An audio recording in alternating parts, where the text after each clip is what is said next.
Greetings everyone, so I've been Dancer98, back at it again with another reaction.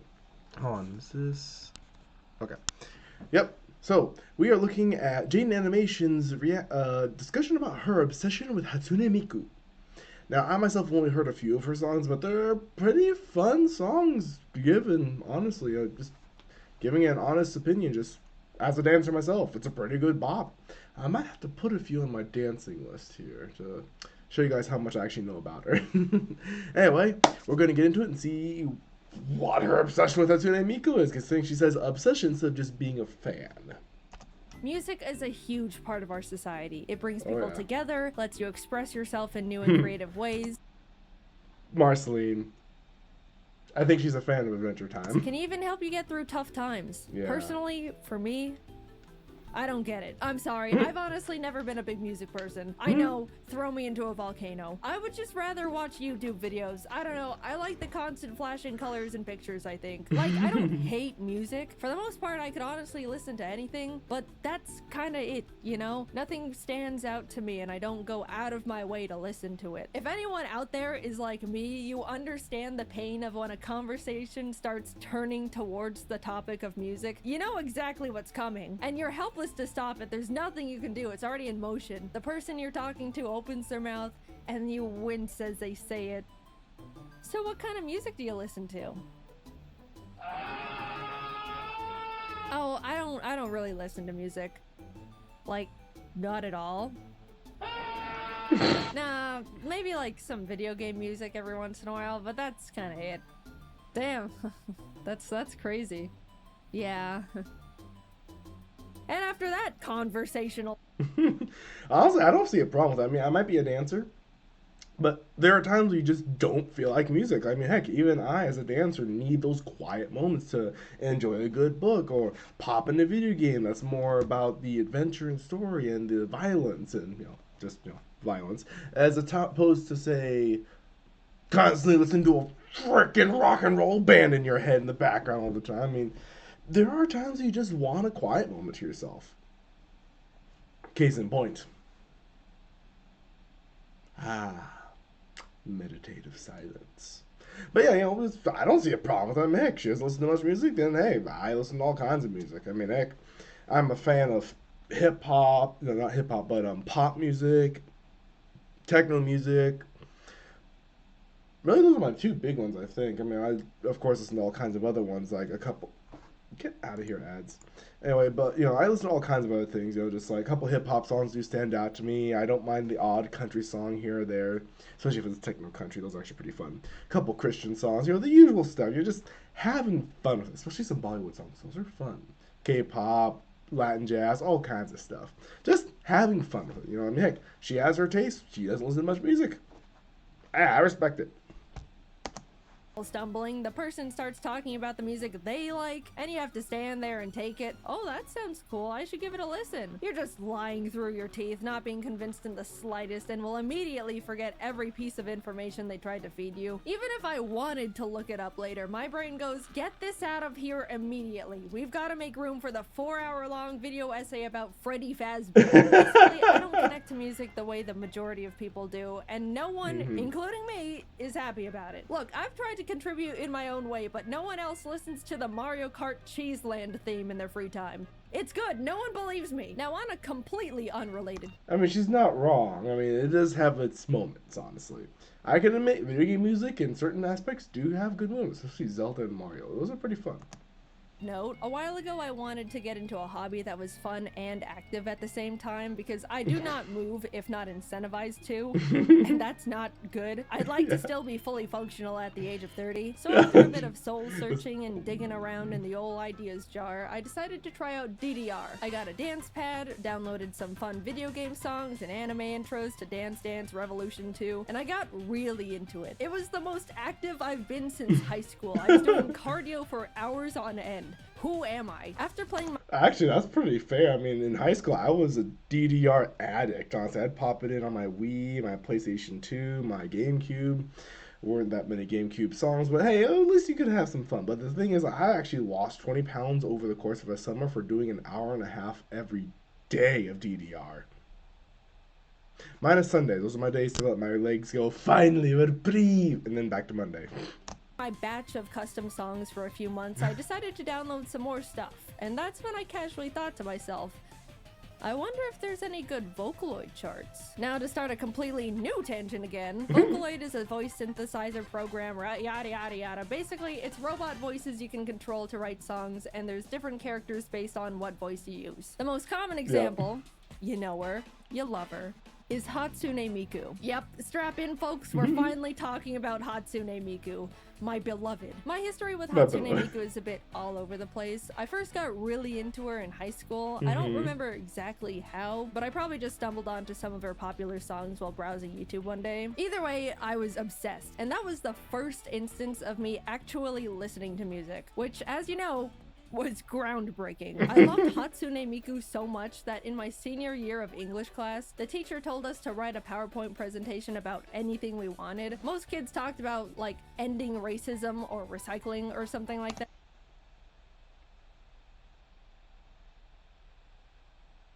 This is gonna hit hard for me. Like, this is gonna hit right there in the home. I based my English anything you want to write about project on the wonderful battle of Digimon versus Pokemon. I was on the Digimon side, and I won. Mostly because I made the argument about how the characters age and change and then show their growth throughout the series. Ash does not. He remains oblivious, never learning at all.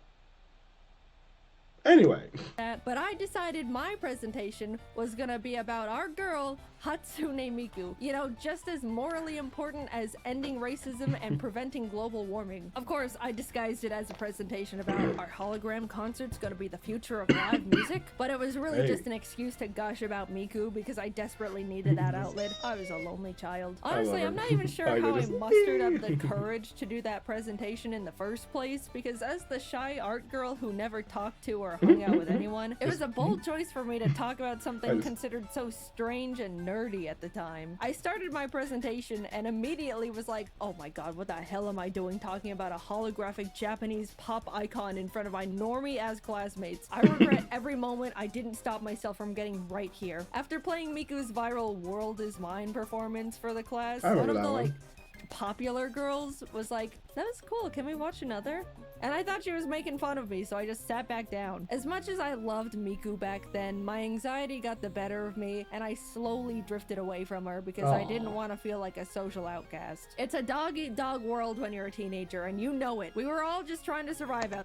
Honestly, kind of at times, but I know I did change myself a little bit to fit in, but even though I had my friend group, I didn't really change that much, honestly. I mean, I was still the crazy... throughout my high school years, I was the crazy guy who danced around the whole school. You know my dance videos. I would dance around the whole school, just going at it with like a speaker in my hand or my headphones on, just going, oh yeah, they like to sleep all day and party on... And they're just watching me dance, and they were like, good moves. I was them like, is he off his meds again? Honestly, both criticisms are fair. I don't take meds, and I'm just me. I'm just energetic. But yeah, to be fair, it was a pretty fun time, honestly. It was just a fun time. Like, high school for me, I had fun with it. I was reading, I was doing my homework, I was hanging out with friends, I was doing my dancing. I got surprisingly fit from the dancing. It was a fun time. There. I'm sorry, Miku. I was weak. Fast forward to current Jaden. I've grown up a bit and more sure of myself, learned some life lessons, am not surrounded by self-conscious teenagers 24/7. I'm now sitting here in front of my computer screen with a choice.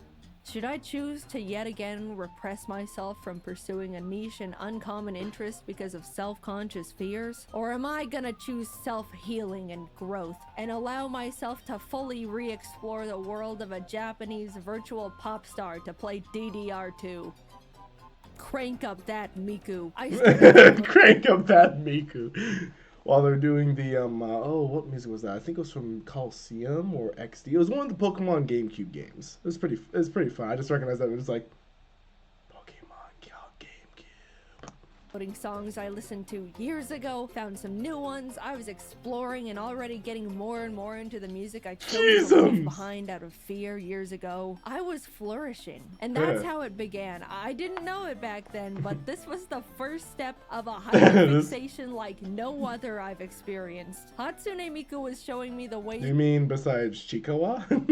of truly enjoying music. I was playing her whenever I was in the car, consistently looking up new songs and artists to add to my playlist, even listening to her while I work or play video games, which I pretty much never did. My world was changing, and it was all hers. This wasn't just the music either, it was straight up about Hatsune Miku. I've never been a figure collector, but I started buying so many Miku figures I had to get a custom shelf in my office just to display them all. Dude, it's such a double-edged sword to be into Miku, because the fan base is constantly being fed. New Miku this, new Miku that. Gorgeous figures are coming out like every month. What am I supposed to do? Not buy them? Every house needs to have at least one Miku. That's a feng shui rule. Also, feng shui rule.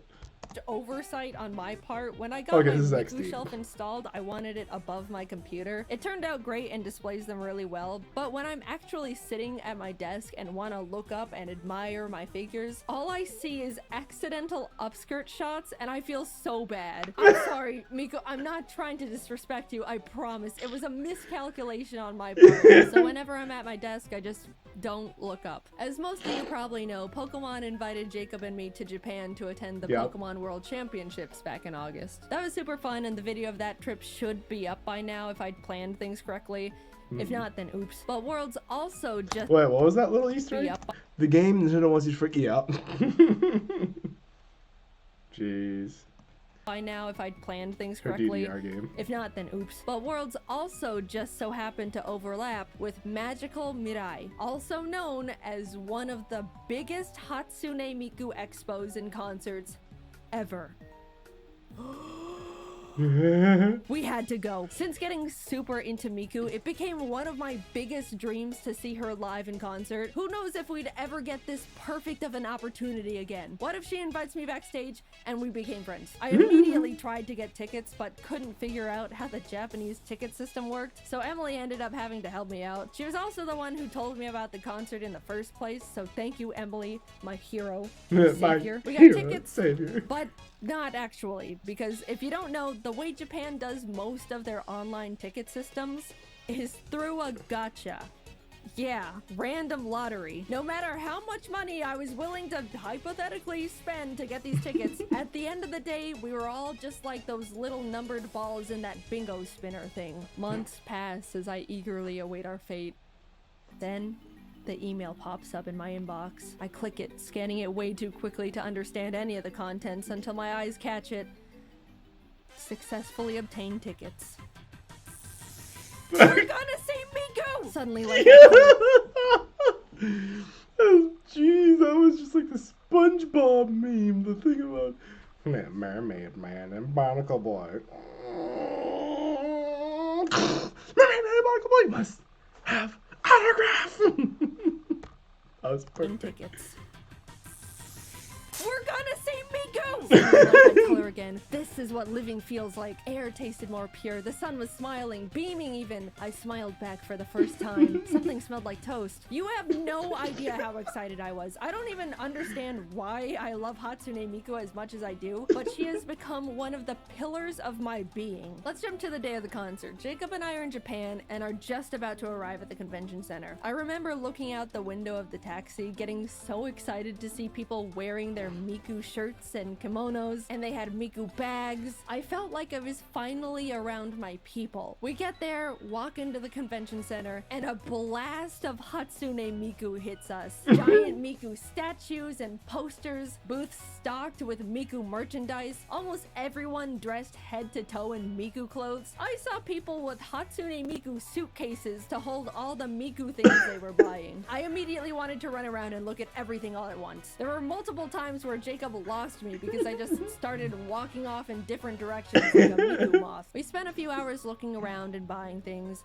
We spent a lot of money, but eventually we started getting ready for the live concert. I was giddy with excitement at this point. She was gonna be right in front of me. We found our seats and dude, we were pretty damn close to the stage, especially for randomly selected seats. I couldn't believe how close we were gonna be to Hatsune Miku. I already knew going into it I was gonna cry frame one. If you didn't know, it's pretty standard to have special Miku glow sticks you can shake to the beat of whichever song is playing. You can even switch them to the coordinated color of whichever Vocaloid was on stage at the time. I've only learned about it from watching videos of concerts on YouTube thus far, and I gotta say, it was so fun to see people before the show warming up their arms and practicing their glow stick moves. They really take Hatsune Miku seriously, and I respect it so much. Some people were even quadruple wielding glow sticks. The record I personally saw was 6, like some sort of Miku Wolverine. It was a huge bummer though, because Jacob and I tried to buy some sticks of our own at the expo hall, but they were already sold out, so we didn't have any.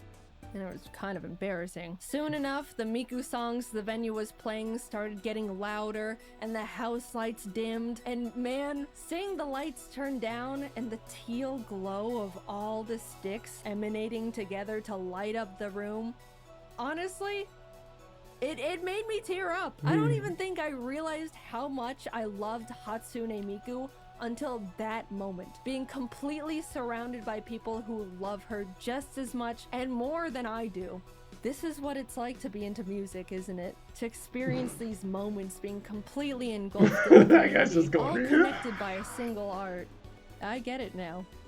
It's beautiful. The room glowed Miku blue, and everyone was cheering and shaking their glow sticks, anticipating her appearance. All the Vocaloids were introduced one by one with text on the hologram screen. Mako, Luca, Kaito, Kagamina, Rin, and Len. And then... I think my sister cosplayed as Rin and Len the one time, I think. Hatsune Miku. The crowd went ballistic. I could already feel... Hatsune Miku. The crowd went ballistic. No cannonball, it's like someone took off their pants! I could already feel myself holding back tears. A little digital poof explosion goes off, and there she was, right in front of us.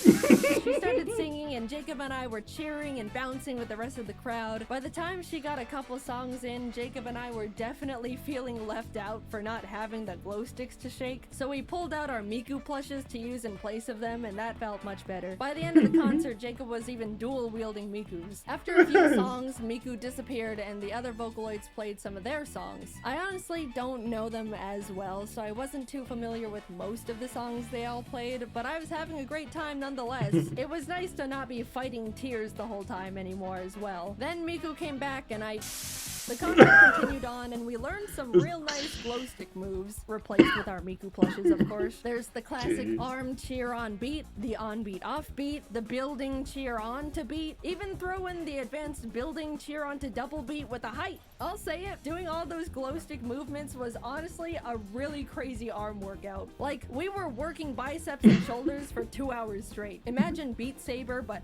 higher up in the posture with almost no breaks, and if you don't commit, then Hatsune Miku thinks you hate her. I wanted to mention that in Vocaloid concerts, obviously they have a recording of the vocals because, you know, but all the other instruments were absolutely real. There was a live band playing all the songs for the entire set. In the middle of the concert, there was even a nice little appreciation moment showcasing all the band members by name, accompanied by a little solo they got to play. I'm a big bass fan and would love to learn how to play it one day, and I know bass players get super neglected because everyone wants to watch the cool guitar players, so I gave extra attention to the Miku bass player. They definitely noticed me cheering for them, probably because I could tell everyone was watching the guitar players and I was the only one actually looking at them. The bass player smiled super wide and raised his bass to me, and I just thought that was a nice moment. Appreciate your bass players, guys. They need it. Marceline just like, Anyway, the concert went on. There were awesome lasers and sparklers, fun costume changes from all the Vocaloids, great set list. Shout out to the guy in front of us that was there with his girlfriend and definitely more excited to be there than she was. Finally,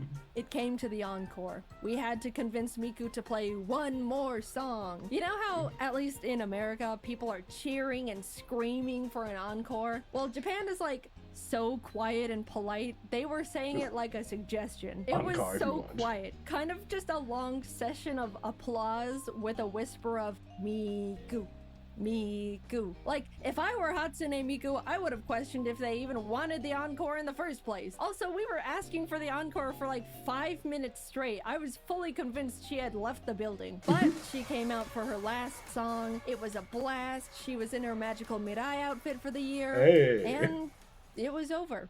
I've only gone to one other concert in my entire life, and it was because a friend in college had an extra ticket and invited me along. I didn't even know the band at the time. It was some random group called Fall Out Boy or something. But I could have been to 1,000 concerts and still say this was the best one I've ever been to. I loved the energy, I loved how passionate and excited everyone was to be there, and I loved Hatsune Miku, and still do. I want to go to so many more of her concerts. It was a great event for me, and I want to relive it again and again. You might think it's weird, or you don't get it. It's just a hologram robot girl, right? That's totally fine. If you can't find it in Vocaloid, I hope everyone has the opportunity to connect with or find a community to enjoy like I have with Hatsune Miku, because moments like that concert are so incredible and I feel so lucky to have been there. I just want everyone to experience something like that in their lifetime. Getting into Vocaloid can be a bit intimidating, so for anyone that wants to give Miku a try or is just looking for a playlist of some of my favorite Vocaloid songs, I'm putting a link to a Miku playlist I've made and actively listened to in the description and probably the comments too. If I can convert at least a few people into Miku fans, that's a win in my book. I mean, I'm already a Miku somewhat fan, so no need on that one, Jaden. I'm already a partial fan. You're good on that one. Yeah, I'm about to check out that list because I'm pretty sure she must have had at least 2 or 3 of my songs I listened to from Hatsune Miku and her group of Vocaloid singers. So looking forward to seeing what she has on there. And if you guys want to see me do a song from Vocaloid, or multiple songs, whatever you want to do, let me know down in the comments below. I'd be up for it, as long as you guys want me to do it. So, looking forward to hearing from you guys. Looking forward to seeing what kind of Vocaloid songs we'll pull off soon. And you guys take care. I'll see you around. Bye!